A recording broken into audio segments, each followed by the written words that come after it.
yeah, brilliant. Anywhere there, mate. That's grand. Yeah, 6 every morning. It's a long old day, mate. This is great. What time's the last shift this afternoon finish then? 4:30, 5 o'clock. If I put the till lift and everything away, I'll back it up a little bit. Yeah, we'll open the curtain beside here. Yeah. I'll grab some power and just restart it. No problem. Alright, yeah. Take care, mate. I've spelled beautiful wrong once. Beautiful on the front page. Yeah. We're happy. Huh? First glance, we're happy. I was so pleased you were the one who get the first look. Can't believe what I'm reading when I open these sheets. They got police getting busy, cleaning up the streets. Cause that's what we need now to make the place neat. Take the homeless man's rags, no sleeping bags, no place to sleep because we're born and raised in Brighton. Kind of left when I was quite young. Like, moved up to London when I was 17. Chasing the dream kind of thing. Sink or swim, they said. I sank pretty devastatingly. not enough to just pretend that you don't see him. You can't stand the sight, so you gotta disappear. And well, I hope you feel more comfortable doing your sightseeing, taking pictures, buying fucking Union Jack magnets and key rings. I've got somewhere to live, but I struggle with poverty, so it really helps me just put some money on the table, you know. I love the fact that no questions are asked. If you're prepared to sit out there and sell it, you can have it. I've been homeless, but I've also had accommodation and had absolutely no money at all to live on. Life, give me something to believe in. No lies, just something to believe in. Am I the only one that's grieving these things that belong to you and me that they are thieving? So Dope magazine is a quarterly newspaper. Try and increase awareness of and involvement in anarchist forms of organisation. And then the other thing is that it's like a solidarity initiative. So it's not just like these are some thoughts and opinions, this is what you should think, but it's also the fact that the way that we distribute it, which is in solidarity with people, like mostly homeless people, but also other people. We'll always say it's for anyone who could use a little solidarity. We sometimes think of it as a propaganda by the deed. I'm a volunteer advocate for Gloucester, and one of the guys I was advocating for mentioned the Dope magazine. I said, well, what's that? And he said, well, it's like the big issue, but you don't have to pay up front. So I thought that's a marvellous idea, because you know these guys haven't got the life skills to keep money on their side or get all the money. And I got nothing but praise for it, because I haven't, like I said, I haven't got much money, but I can give them like 10 or 12, 20 papers. And that's a lot of money for them if they can get rid of them, and it gives them a bit of self-esteem to actually make the point of, would you like a magazine, rather than can I have a cup of coffee please, or some change. It's very difficult to imagine a world that's different. It's much easier to imagine a disaster or a catastrophe or, you know, a meltdown than it is to sit there and imagine that maybe people are kind and maybe people aren't necessarily greedy, and that even to think that is perhaps threatening to those people in power. Anarchism's offered me a set of keys to be able to understand the world that I live in, you know, the power structure around me, and to offer some kind of hope of a way of dismantling it where you can see another world's possible.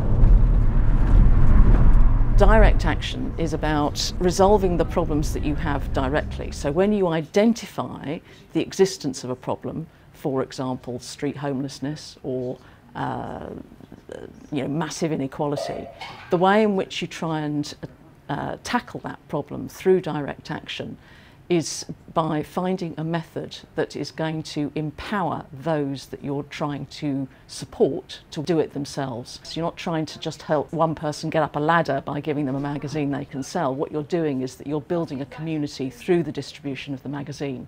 And in building that community through the magazine, you're also disseminating the principles, if you like, of anarchism through the content of that magazine. There's this archaic right in England that goes back to the English Civil War that you don't require a licence to sell or vend a newspaper in a public space in England. When you twin it with the fact that begging is technically illegal, the introduction of a newspaper to somebody who's asking for money changes that situation to anyone involved in law enforcement. And how long until they build a wall and call it a private city? They got walls made out of laws to exclude you and me, and now they take away our right to fight those laws for free. No legal aid, no more justice, only for the wealthy. We didn't necessarily envisage it as being exclusively a kind of like homeless magazine. We had sat there and thought of it, like Andy was saying, as being solidarity for anyone who needed it. We thought students might take up on it, or just unemployed people, or people on shift work, or people that maybe were just found it difficult to access benefits. And nobody asks where you spend your money either, because that's nobody's goddamn business. Do you know what I mean? It really no one's asking the rich where they're spending their exactly. money. You can get in there, can't you? Oh, maybe not actually. Should you stick it there? Yeah, stick it there. I completely forgot your stickers. Sorry, I made a little bag full of stickers and then just left them this morning. But next time will go on. Yeah. Right, what do you want from us? On these vests, please. So initially we were quite like reluctant to make people wear uniforms or any sort of like branding thing, but then vendors actually started asking for them because it like makes them look more legit, more official, helps with sales. Initially we were just giving them away and people weren't like taking care of them or losing them, or so we put like a small charge on it just to so that people don't like, so that we can keep doing it. So that, yeah, because we weren't like waxing 750 quid or whatever it was. So that's wicked. Yeah, thank you. Wicked.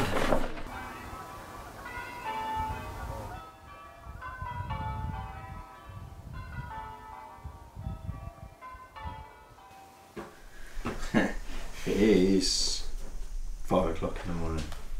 So this is the time we end up leaving to go up there to go to Freedom and distribute paper from there. So we're taking up, I think, about 5,000–6,000 papers.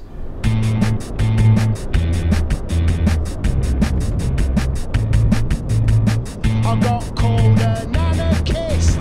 That's for the middle class train spotters. I don't want my dog on a string. That's gonna hurt the thing. It's not all glamour. Marcus Garvey used to live in those houses. Yep. Little plaque up there. There's no perfectness. You can have the most well-devised cooperative now. It's still under capitalism. It's still a bubble. It's still an anomaly. It doesn't matter what you try to do that is better. It's worth trying to do it. It's like sowing seeds, isn't it? You've got to try and do it if you stand any chance of it growing, and to nurture it, not just to be. It's easy to be critical, and it's easy to be negative and dismissive of things. I definitely do that a lot, but it's trying to challenge that in yourself and be like, right, that part of that is great and is potentially inspiring, whether it's someone making a zine, whether it's someone's vegetable patch. If the alternative is living in increasingly expensive houses and giving your money to your class enemies, then that doesn't really seem like an answer either. The jungle. Who the boy? What's it, man? Me a the not original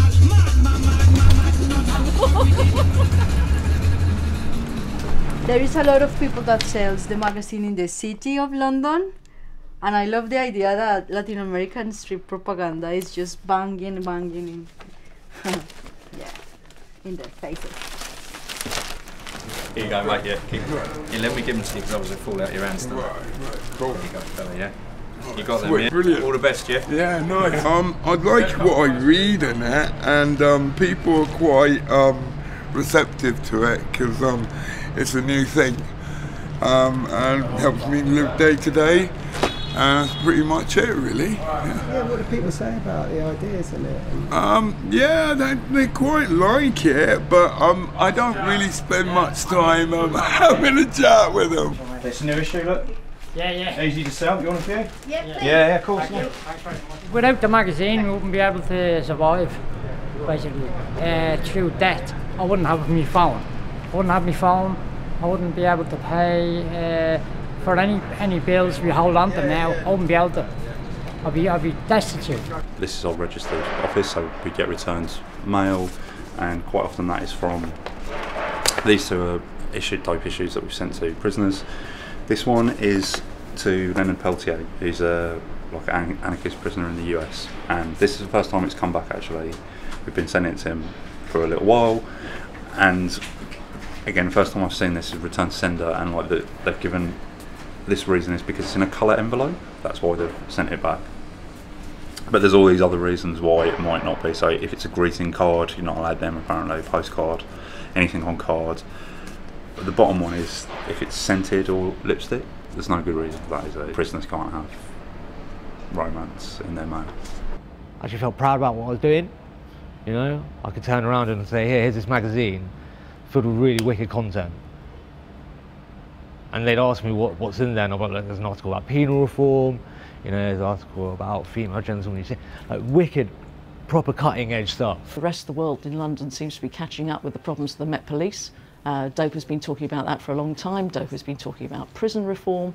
Dope has been talking about problems of work. Dope gives voice to all kinds of opinions at the same time. So at the time of the last election, when there was quite a groundswell of anarchist support and grassroots support for Jeremy Corbyn, Dope was publishing articles both by Jeremy Corbyn and people like me who weren't impressed by the idea that Jeremy Corbyn was going to be the silver bullet that was going to change the world. And then we do also try and do kind of more cultural music and arts content as well. This one is by Stephanie Phillips of the band Big Joni, by Decolonise Fest, like a punk festival in South London, celebrating people of colour. You can read English, right? Yeah. Yeah, take it, read it. It's an interesting read. Yeah. You know, I had a nice car, I had a nice house. I used to do music production. People loved to talk to me. Loved to talk to me. And then, when I became homeless, I'm still that same person. I still have the same morals, the same thoughts, the same feelings. But people's attitude towards me changed. And that's what I don't get. That is what's soul destroying. Hello miss, can I interest you in a magazine today, miss? I'm not bothered, I never was. It's a crap caravan on Tiswas. Yeah, we're here outside the Brighton Dome, selling Dope magazines. It's pretty early yet. Dope magazine, supported by the band. I've got change. No, don't worry about change. Are you sure? Yeah. Yeah, it's brand new. Off the press a week ago. There you go. Fantastic. Right. Thank you. Have a beautiful night. See you later. Cheers. Giving us £3. What's in it then? Art, politics, music, all sorts. The old politics thing. I'll turn the news off straight away. I'm not bothered, I never was. It's a crap gag from Speak and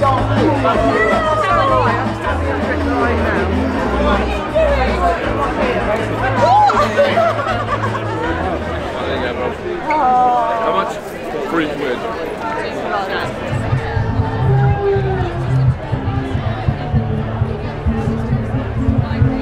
Through people buying them like yourselves or people subscribing, we can bring the price of this down to 10 pence a copy. Okay. So then we give a bag of these, like 10 of these, to anybody who wants them, like homeless people particularly. And then they sell them all. They sell them, and so your £3 becomes 90 quid to them buying them. So does it actually... We got like a ex-member of the Black Panther Party's written in here as well, yeah.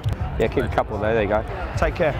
It's really sad, like some of the people who come and buy it from us are people that are like a woman who's a hairdresser who just doesn't make ends meet, so she'll take these and sell them. We get a lot of people that are just on low-end jobs, that will like delivery drivers that'll do it. Big issue, always, but yeah. I've never seen... The big issue's like a similar thing, but sadly there's too many homeless people for not enough papers. Thanks to the support of you guys, it's like 180 quid to people, so all the best. Have a wicked festival. Take care. So in this corner we set up a tap. That was because we were involved in other community projects, and the first thing they did was shut off a tap that people have been using to drink from.